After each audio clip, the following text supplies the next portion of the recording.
Good morning, you beautiful people. I hope you guys are having a wonderful day today. Today I want to help answer the question, which map is the best for somebody new at zombies? This is a question that gets asked throughout the zombies community on Reddit, even on my videos, and I wanted to help answer that. Which map do you play if you're a fresh zombie noob, doesn't know anything, wants to practice, wants to get better? Which map do you play?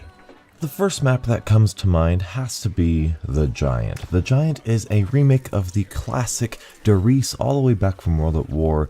This map is so simple, straightforward. There's not a whole lot of extra side quests to this map. It's a very small map, so it's an easy map layout to understand. There is a really good camping strategy at the catwalk, as well as a really solid training strategy in various places. Actually, the training on this map is kind of intermediate, but it's also a really good start to training. There's one next to the power switch, there's one in the KN44 room, there's one in the VMP room, there's one at spawn if you do something correctly. You have a lot of options, so any strategy you look up, you will probably have success with. And there's even like a camping strategy with the Wonderwaff on top of the teleporter.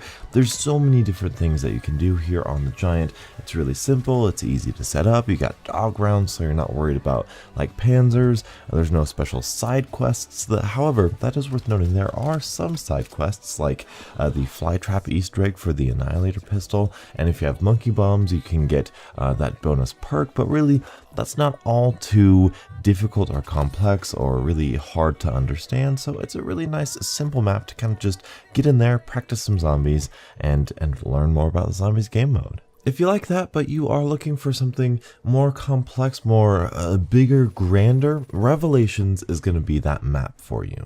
I said it in a previous video, but Revelations, in my eyes, is like the Giant 2.0. It's a very simple, very standard map, not too difficult to wrap your brain around. There's not a whole bunch of different side quests that you need to do or need to participate in. There are many different camping strategies, especially with the overpowered wonder weapons here, which is also a good thing. You have really powerful wonder weapons, and you have really good training strategies as well, just like the Giant. There's the Kino stage, there's a spawn area, there's inside the Apothecon. It's a really cool map, and on top of that, it is a really cool map. It's really atmospheric, it's really different, it's unique, it's all of these different things in space and time coming together. It's a really fun map. And like the Giant, there are those optional side quests. They're not necessary, they are optional. You can upgrade your little Arnies. You have the shield that you could build, which you don't have on the Giant. And of course, there are the numerous hats that you can get, as well as all of your challenges and the free bonus perk. There's actually a lot of little stuff here on Revelations that you really don't even need to pay attention to. But if you do, it makes the map that much better. That's why I think this is just slightly better than the Giant, in my opinion.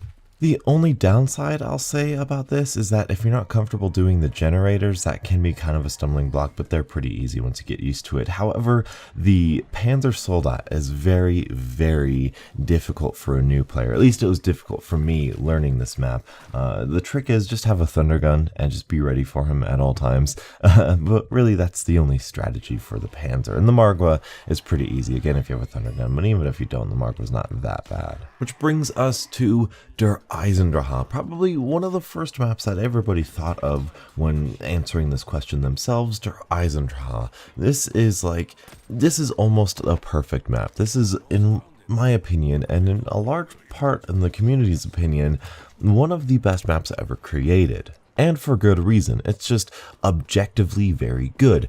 There is a simple power switch. You don't have to turn on any generators or do any rituals or anything. There is a simple wonder weapon. You just feed dragons around the map, which is not difficult in the slightest bit.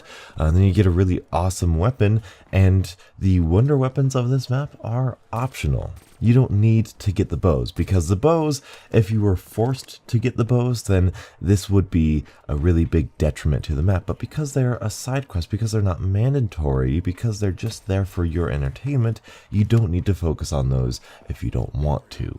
This is the map where you can just go in and play this like a World at War map. Just go in, get a gun from the box, go pack-a-punch it. Pack-a-punch is really easy and simple. Getting the map open is pretty easy and simple. And you can just find a trading spot, find a camping spot, and just have fun killing some zombies. But on top of that, they do have the bows, and if you watch some tutorials, if you get more and more comfortable with zombies, if you really want more out of your zombies experience, getting these bows, upgrading these bows can be very fun, very rewarding, and just plain epic. Again, the one downside is going to be the Panzer Soldat. We don't have the Thunder Gun here, so you're going to need to have a strategy where you either use like a Pop Shock's Gobblegum or using the Death Ray strategy. That's what I like to do, the Death Ray strategy with a shotgun or a gun or whatever with double tap. That is the biggest downside, in my opinion, of der Eisendrache is the Panzer, because he's a little bit too strong, in my opinion, especially those shock chargers. But outside of him, it is a wonderfully crafted map. Absolutely beautiful. One of the best ever created. And the last map that I'm going to talk about is within Zombie Chronicles, and that's going to be Kino der Toten. You know, there are the World at War maps and a majority of the Black Ops 1 maps and Origins in Zombie Chronicles, but Kino der Toten is the easiest, most streamlined, the best map for beginners, hands down. You know, the World at War ones have sometimes difficult layouts to really achieve a good high round. Ascension and Shangri-La have difficult boss zombies, and Origins as well. Origins, and not a good beginner map. But Kino der Toten, it's an easy power switch. You just unlock the map. It's very small. It's an easy to understand layout. Pack-a-Punch is super simple. You don't need Gobblegums to get Pack-a-Punch like you would on the World at War maps.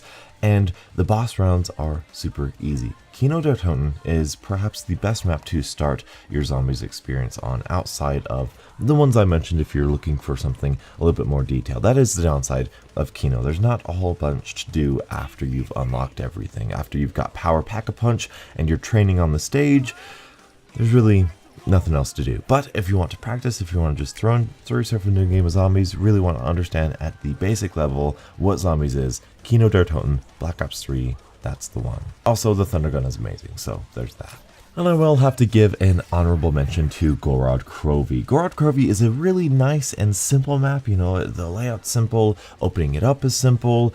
However, I find to really enjoy Gorod Krovi, you kind of need to do most things. That's probably not fair, but there's a lot of complexity, and, well, just most importantly, there's lots of difficulty in Gorod Krovi. There's not a lot of good training spots. They throw Manglers at you, they throw Valkyries at you all the time. It's very difficult. It's a good intermediate map, not so much for a beginner. That's not the one I would point to for your beginner zombie player. That's the one I would point to if you want to take your beginner zombie player and make them better. But I will throw out a couple honorable mentions to the rest of the Zombie Chronicles maps, except for maybe like Moon and Origins, but even Moon is actually not that bad.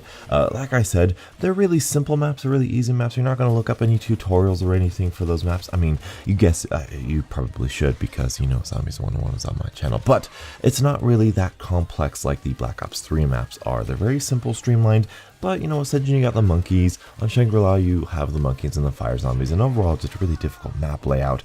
Moon, you have to pay attention to when you go back to Area 51 and that layout and the excavators and that sort of stuff. But overall, Zombie Chronicles is a fantastic map pack to get if you are a beginner, but not something that I could definitively say like I can with Kino. But that's all I have time for you guys today. Leave a like if you made it this far into the video, and please let me know if this list has helped you out at all, and what more videos and what more maps you want to see me talk about. Thank you guys so much for watching. Until the next absolutely beautiful Zombies morning, I'll catch up with you guys later. And as always, stay beautiful.